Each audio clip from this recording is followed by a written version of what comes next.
ದೇವರ ನಾಮಕ್ಕೆ ಮಹಿಮೆ ಸಲ್ಲಿಸುತ್ತಾ ಇದ್ದೀನಿ. ಮತ್ತೊಂದು ಅದ್ಭುತವಾದಂಥ ದೇವರ ವಾಕ್ಯದ ಸಂದೇಶದೊಂದಿಗೆ ನಿಮ್ಮ ಬಳಿಯಲ್ಲಿ ಮಾತಾಡೋದಕ್ಕೆ ದೇವರು ಕೊಟ್ಟಂಥ ಅವಸರಕ್ಕಾಗಿ ನಾನು ದೇವರಿಗೆ ಸ್ತೋತ್ರ ಸಲ್ಲಿಸುತ್ತಾ ಇದ್ದೀನಿ.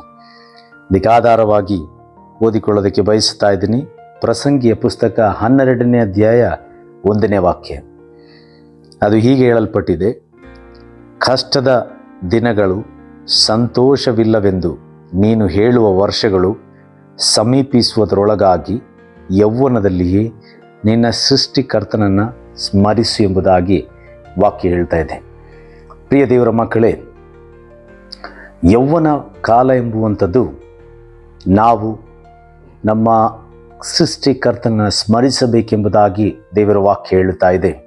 ಯೌವನ ಪ್ರಾಯದಲ್ಲಿ ಆರೋಗ್ಯ, ಬಲ, ಶಕ್ತಿ ಎಲ್ಲವನ್ನು ಮಾಡೋದಕ್ಕೆ ಬೇಕಾದಂತಹ ಒಂದು ಉತ್ಸಾಹ ಎಲ್ಲದಿಂದ ಕೂಡಿದವರಾಗಿ ನಾವಾಗಿರ್ತೀವಿ.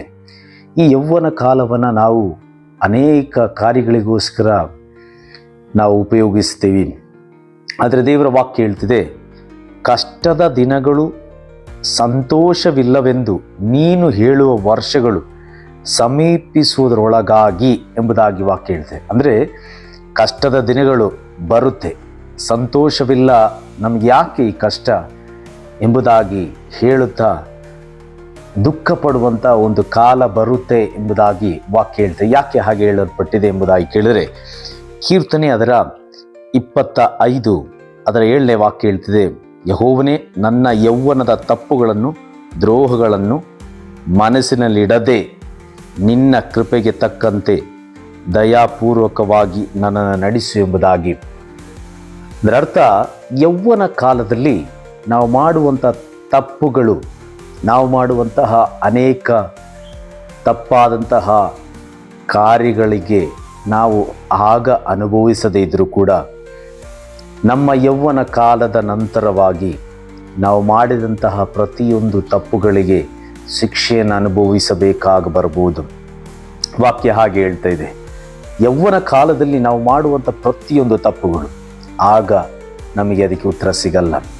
ತಂದೆ ತಾಯಿಗಳ ಮಾತು ಕೇಳದೇ ಇರೋದು, ನಮಗೆ ಇಷ್ಟ ಬಂದ ಹಾಗೆ ಜೀವಿಸೋದು, ಕುಡಿಯೋದು, ಸಿಗರೇಟ್ ಸೇರೋದು, ಕೆಟ್ಟ ಮಾತುಗಳಾಡೋದು,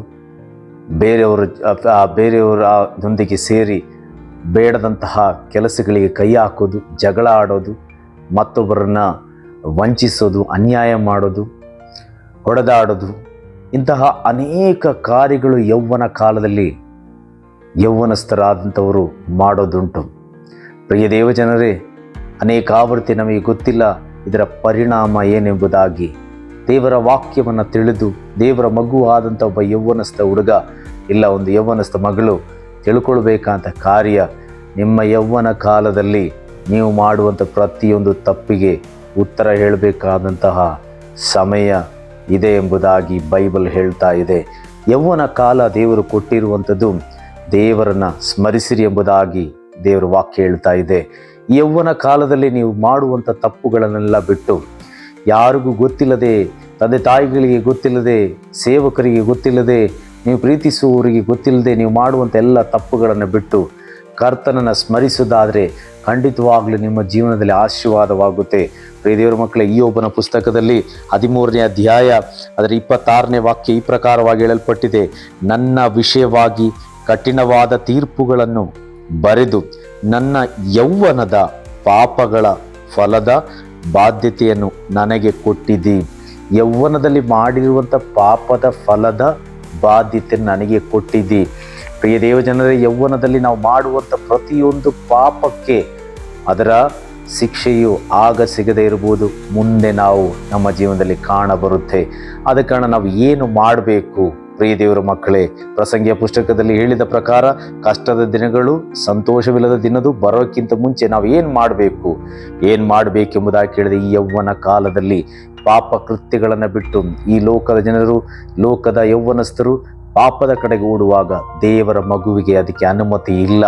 ದೇವರ ಮಗು ದೇವರ ವಾಕ್ಯ ಪ್ರಕಾರ ನಡಿಬೇಕೆಂಬುದಾಗಿ ಹೇಳುತ್ತಾ ಇದೆ. ನೋಡಿ, ಯೌವನದಲ್ಲಿಯೇ ನಿನ್ನ ಸೃಷ್ಟಿಕರ್ತನನ್ನು ಸ್ಮರಿಸು, ಆಗ ನಿನ್ನ ಯೌವನ ಕಾಲದ ನಂತರ ನೀನು ಸುಖವಾಗಿರು. ಕೀರ್ತನೆ 119 ಅದರ 9ನೇ ವಾಕ್ಯ ಈ ಪ್ರಕಾರವಾಗಿ ಹೇಳ್ತದೆ, ಯೌವನಸ್ಥನು ತನ್ನ ನಡತೆಯನ್ನು ಶುದ್ಧಪಡಿಸಿಕೊಳ್ಳುವುದು ಯಾವುದರಿಂದ? ನಿನ್ನ ವಾಕ್ಯವನ್ನು ಗಮನಿಸಿ ನಡೆಯೋದ್ರಿಂದ. ಪ್ರಿಯ ದೇವರ ಮಕ್ಕಳೇ, ಸೃಷ್ಟಿಕರ್ತನನ್ನು ಹೇಗೆ ಸ್ಮರಿಸುವುದು? ಮುಂಜಾನೆ ಎದ್ದು ದೇವರ ವಾಕ್ಯವನ್ನು ಗಮನವಿಟ್ಟು ಓದಿ, ದೇವರ ವಾಕ್ಯವನ್ನು ಗಮನವಿಟ್ಟು ಕೇಳಿ, ಅದರ ಪ್ರಕಾರ ನಡೆಯುವುದಕ್ಕೆ ದೇವರು ಸಹಾಯ ಮಾಡುತ್ತಾನೆ. ಆಗ ನೀವು ಪರಿಶುದ್ಧರಾಗಿ ಜೀವಿಸಬಹುದು, ಆಗ ನೀವು ಪಾಪದ ಹಾದಿಗಳನ್ನು ಬಿಟ್ಟು ಜೀವಿಸಬಹುದು. ಪ್ರಿಯ ದೇವರ ಮಕ್ಕಳೇ, ದೇವರ ವಾಕ್ಯ ಹೇಳಿದ ಪ್ರಕಾರವಾಗಿ ದೇವರ ವಾಕ್ಯವನ್ನು ಗಮನವಿಡಬೇಕೆಂಬುದಾಗಿ. ನಾವು ಅನೇಕ ಆವರ್ತಿ ಗಮನವಿಲ್ಲದೆ ಓದ್ತೀವಿ. ಬೈಬಲ್ ಓದ್ತೀವಿ, ಪೇಪರ್ ಓದ್ದಂಗೆ ಸುಮ್ಮನೆ ಹಂಗೆ ಓದ್ತೀವಿ. ನಾವು ವಾಕ್ಯ ಕೇಳ್ತೀವ, ಗಮನವಿಲ್ಲದೆ ಸುಮ್ಮನೆ ಹಂಗೆ ಕೇಳ್ತೀವಿ. ಭಾನುವಾರ ನಾವು ಏನು ಪ್ರಸಂಗ ಮಾಡಿದ್ದು ಎಂಬುದಾಗಿ ಕೇಳಿದ್ರೆ ಅನೇಕರಿಗೆ ಜ್ಞಾಪಕ ಇರೋದಿಲ್ಲ, ಅದರ ಹಿಂದಿನ ವಾರ ಏನು ಅಂತ ನೆನಪೇ ಇರೋದಿಲ್ಲ. ಸೊ ಗಮನವಿಟ್ಟು ಕೇಳೋದು, ಗಮನವಿಟ್ಟು ಓದೋದು, ದೇವರ ವಾಕ್ಯವನ್ನು ಓದುವಾಗ, ಕೇಳುವಾಗ, ಗಮನದಿಂದ ಅದು ಮಾಡುವಾಗ ಅದರ ಪ್ರಕಾರ ನಡೆಯುವಂತೆ ದೇವರು ಸಹಾಯ ಮಾಡ್ತಾನೆ. ಸೊ ದೇವರ ಮಕ್ಕಳೇ, ನಾವು ತಿಳ್ಕೊಳ್ಬೇಕಾದ ಒಂದು ರಹಸ್ಯವಾದಂಥ ವಿಷಯ ಏನೆಂಬುದಾಗಿ ಕೇಳಿದರೆ, ದೇವರ ವಾಕ್ಯಕ್ಕನುಸಾರವಾಗಿ ನಡೆಯುವಾಗಲೇ ನೀವು ದೇವರ ಮಕ್ಕಳಾಗಿ ಜೀವಿಸೋದಕ್ಕೆ ಸಾಧ್ಯ, ಪರಿಶುದ್ಧರಾಗಿ ಜೀವಿಸೋದಕ್ಕೆ ಸಾಧ್ಯ. ಸೃಷ್ಟಿಕರ್ತನನ ಆ ವಾಕ್ಯದ ಮೂಲಕವಾಗಿ ನಿಮಗೆ ಸ್ಮರಿಸಲು ಸಾಧ್ಯ. ಪ್ರಿಯ ದೇವರ ಮಕ್ಕಳೇ, ದೇವರ ವಾಕ್ಯ ಹೇಳ್ತಿದೆ, ಆದಿಯಲ್ಲಿ ವಾಕ್ಯವಿತ್ತು, ಆ ವಾಕ್ಯವು ದೇವರ ಬಳಿ ಇತ್ತು, ಆ ವಾಕ್ಯವು ದೇವರಾಗಿತ್ತು ಎಂಬುದಾಗಿ. ನೀವು ದಿನಾಲೂ ಈ ದೇವರ ವಾಕ್ಯವನ್ನು ಧ್ಯಾನಿಸೋದ್ರಿಂದ ನಿಮ್ಮ ಜೀವನದಲ್ಲಿ ನೀವು ತಿಳ್ಕೊಳ್ಬೇಕಂತ ಕಾರ್ಯ, ನೀವು ದಿನಾಲು ಸೃಷ್ಟಿಕರ್ತನನ್ನು ಸ್ಮರಿಸ್ತಾ ಇದ್ದೀರಿ ಎಂಬುದಾಗಿ. ಸೊ ನಾವು ಈ ಮುಂಜಾನೆ ಸಮಯದಲ್ಲಿ ಈ ವಾಕ್ಯವನ್ನು ಕಲ್ತಿದ್ದೀವಿ.